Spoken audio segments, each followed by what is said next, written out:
అందరికీ నమస్కారం అండి. పద్మిని పొత్తూరి ఛానల్‌కి స్వాగతం అండి.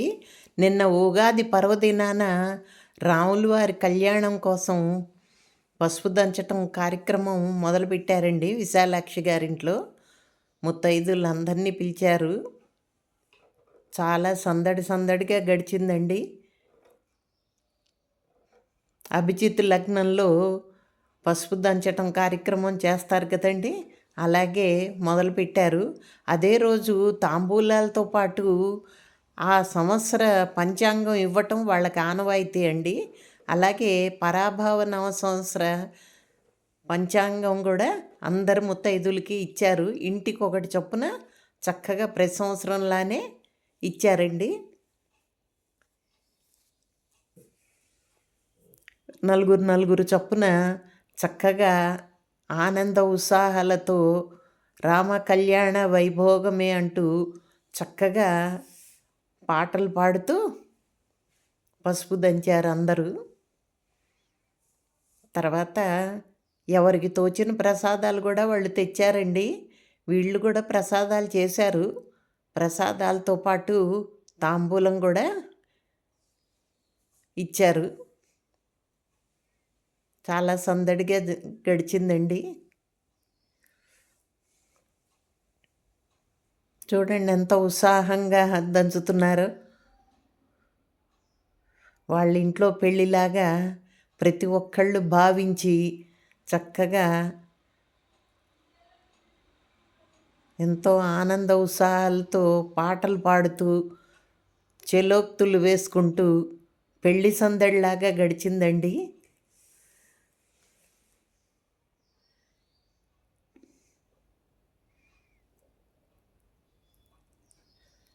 చూశారుగా. ఈ 9 రోజులు చక్కగా రోజుకొక కార్యక్రమం జరుగుతూ ఉంటుందండి. అంటే ముత్తైదులందరూ చేరి చక్కగా పారాయణాలు చేస్తూ ఉంటారు.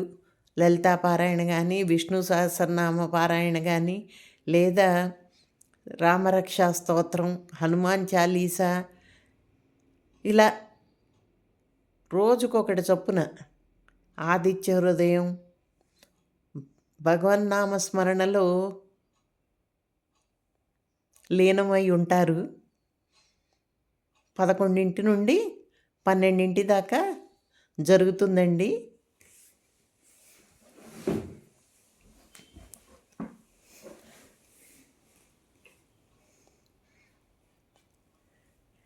నేను మా ఇంట్లో పూసిన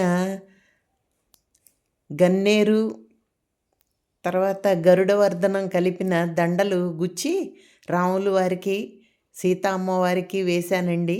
చాలా అందంగా ఉంది ఆ దండ, అందరు అన్నారు. నాకు చాలా తృప్తి అనిపించిందండి. పువ్వులు చాలా బాగా పూసాయి. మాల కట్టుకుని వెళ్ళానండి. చూసారా అందరూ ఎంత ఆనందంగా పాల్గొన్నారు. ఇదండి ఇవాల్టి వీడియో. మీతో షేర్ చేసుకుంటే నాకు ఆనందం అండి. ఆ రాములు వారి ఆశీస్సులు మనందరి మీద ఉండాలని కోరుకుంటున్నాను. నా వీడియోస్ కనుక మీకు నచ్చినట్టయితే లైక్ చేయండి, షేర్ చేయండి. ఇంకా సబ్స్క్రైబ్ చేసుకుని వాళ్ళు సబ్స్క్రైబ్ చేసుకోవటం మాత్రం మర్చిపోకండి. పక్కనే ఉన్న గంట సింబల్ని నొక్కటం కూడా మర్చిపోవద్దండి. Thank you.